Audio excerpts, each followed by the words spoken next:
ഏവർക്കും എൻ്റെ വഴികളിലേക്ക് സ്വാഗതം. മലപ്പുറം ജില്ലയിലെ കുംഭമേള വളരെ ഭംഗിയായി തന്നെ അവസാനിച്ചു. ഇന്ത്യയിലെ ഏതൊരു സ്റ്റേറ്റിൽ വെച്ച് ഈ കുംഭമേള നടന്നാലും അവിടെ ഏതെങ്കിലും തരത്തിലുള്ള അനിഷ്ട സംഭവങ്ങൾ ഉണ്ടാവാതിരിക്കില്ല. എന്നാൽ കേരളത്തിൽ, പ്രത്യേകിച്ച് മലപ്പുറം ജില്ലയിൽ അതുണ്ടായില്ല എന്നത് മലപ്പുറം ജില്ലയെ മുസ്ലിം മതഭ്രാന്തന്മാരുടെ നാടാണെന്ന് കൊട്ടിഘോഷിച്ചവർ കണ്ണു നിറച്ച് കാണുകയും മനസ്സിലാക്കുകയും ചെയ്യട്ടെ. നമ്മുടെ മലപ്പുറം ജില്ലയിലേക്ക് ഇന്ത്യയുടെ നാനാതുറകളിൽ നിന്നും സകലമാന ജനങ്ങളും ഒഴുകിയെത്തി. അതിൽ പണ്ഡിതന്മാർ മുതൽ പാമരന്മാർ വരെയും സാധാരണ വിശ്വാസികൾ മുതൽ അഘോര സന്യാസികൾ വരെയും വന്നു. പക്ഷേ ആരെയും ഒരു ചോദ്യമുന കൊണ്ട് ആരും മാറ്റി നിർത്തിയില്ല. വേഷത്തിൻ്റെയോ ഭാഷയുടെയോ പേരിൽ ആരെയും വേറിട്ട് കണ്ടില്ല. ഹിന്ദുവും മുസൽമാനും ക്രിസ്ത്യാനിയും മതമുള്ളവനും ഇല്ലാത്തവനും എല്ലാവരും ചേർന്ന് അവരെ സഹർഷം സ്വീകരിച്ചു. എല്ലാം സുമംഗളമായി അവസാനിപ്പിച്ച് അവരെ യാത്രയാക്കി. അതാണ് നമ്മുടെ മലപ്പുറം ജില്ലയുടെ അന്തസ്സും അഭിജാത്യവും. അത് തകർക്കാനും അതിനു മുകളിൽ വർഗീയതയുടെ ഗോപുരം പണിയാനും ആർക്കും കഴിയില്ല, ആരെയും അനുവദിക്കുകയുമില്ല.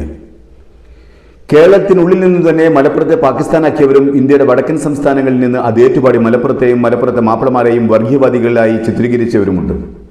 അവരിൽ വലിയൊരു ശതമാനത്തിൻ്റെയും ചിന്തകളെയും മിഥ്യാധാരണകളെയും തിരുത്താനായി ഈ കുംഭമേള എന്നതിൽ ഓരോ മലപ്പുറത്തുകാരൻ എന്ന നിലയ്ക്ക് വളരെയധികം സന്തോഷിക്കുന്നു. ഇനിയും മലപ്പുറം എന്താണെന്ന് ബോധ്യപ്പെടാത്തവരുടെ മനസ്സൊരിക്കലും തുറക്കുകയില്ല. അതിനകത്തേക്ക് സഹോദര്യത്തിൻ്റെ വെളിച്ചം കയറുകയുമില്ല.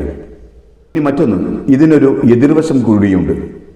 ഇവിടേക്കൊരു ഭയമില്ലാതെ കയറി വന്ന നാനാജാതി ജനങ്ങളെയും പോലെ ഈ മലപ്പുറത്തുകാരിൽ എത്ര പേർക്ക് അവരുടെ തനതായ വേഷത്തിലും രൂപത്തിലും ഒരു വടക്കൻ സംസ്ഥാനത്ത് ഇതുപോലൊരു ചടങ്ങിൽ പങ്കെടുത്ത് യാതൊരു ഭയപ്പാടും കൂടാതെ തിരിച്ചു വരാൻ കഴിയും? മലപ്പുറത്തു നിന്നും തൊപ്പിയും തലകെട്ടുമായി ഇതുപോലൊരു ഉത്സവമോ ഭക്തിപൂർണമായ ചടങ്ങോ നടക്കുമ്പോൾ എത്ര പേർക്ക് പ്രാണഭയമില്ലാതെ വടക്കൻ സംസ്ഥാനങ്ങളിൽ പോയി വരാൻ കഴിയും? ഞാൻ പറയുന്നു, പോയവരിൽ നല്ലൊരു ഭാഗത്തിനും ഏതെങ്കിലും തരത്തിലുള്ള ഒരു പീഡനമേൽക്കാതെ തിരിച്ചു വരാനാകില്ല. കാരണം മലപ്പുറത്തുകാരുടെ വേഷവും രൂപവും തന്നെ അവരെ ഭയപ്പെടുത്തുന്നതാണ്. ആ രൂപത്തിലാണ് മലപ്പുറത്തെ ഇതുവരെ ചിത്രീകരിച്ചു വെച്ചിട്ടുള്ളത്. ഇനി മറ്റൊന്ന്, ഈ മഹാമാഘ മഹോത്സവത്തെ ആദ്യമേ ഒരുപറ്റം ആളുകൾ ഹിന്ദുത്വവൽക്കരിക്കാൻ ശ്രമിക്കുകയായിരുന്നു. പലരും തുടക്കത്തിലെ മലപ്പുറത്തെയും മുസ്ലിങ്ങളെയും ആക്ഷേപിക്കാൻ ശ്രമിക്കുകയും ചെയ്തു. ചിലർ ഹിന്ദുമതത്തിൽ നിന്നും മറ്റു മതങ്ങളിലേക്ക് പോയവരെ തിരിച്ചു കൊണ്ടുവരാനുള്ള ആഘോഷമായി അവരുടെ ഗർവാപ്പസ് നടത്താനുള്ള പദ്ധതിയായും ഈ വിളംബരം ചെയ്തു. അതിന് ആഹ്വാനവും ചെയ്യുകയും ചെയ്തു. ഇപ്പോൾ കുംഭമേള ഭംഗിയായി അവസാനിച്ചപ്പോൾ മറ്റു ചിലർ അതിൽ രാഷ്ട്രീയ മുതലെടുപ്പിന് കുറുക്കുവഴികൾ കൂടി കണ്ടെത്താനും അതിനുള്ള ഒളിയമ്പ് ചെയ്യാനും ശ്രമിക്കുന്നുണ്ട്. അത്തരത്തിലുള്ള ഒരാളുടെ വാക്കുകൾ നമുക്ക് കേൾക്കാം. ആ വ്യക്തി മറ്റാരുമല്ല, സിനിമാ നടൻ കൊല്ലം തുളസിയാണ്. ഞാനിവിടെ വന്നിട്ടിപ്പോൾ 2-3 ദിവസമാണ്.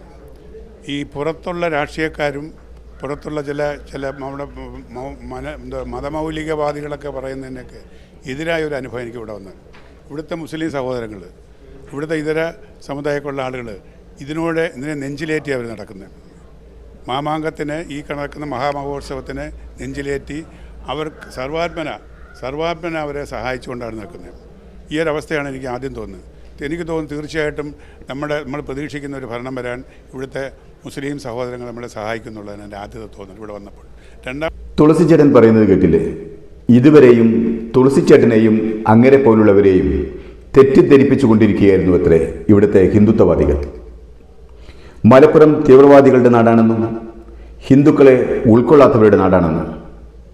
എന്നാൽ ഇപ്പോൾ അത് ശരിയല്ലെന്ന് ബോധ്യമായി എന്നാണ് പറയുന്നത്. മാത്രമല്ല, ഇവിടുത്തെ മുസ്ലിങ്ങൾ എല്ലാവരും ചേർന്ന് അടുത്തു തന്നെ BJP ഗവൺമെൻറ്റിനെ അധികാരത്തിലെത്തിക്കാൻ സഹായിക്കുമെന്നുമാണ് അദ്ദേഹത്തിൻ്റെ പ്രതീക്ഷ. നല്ല ദീർഘവീക്ഷണവും നല്ല പ്രതീക്ഷയും തുളസിച്ചേട്ടൻ.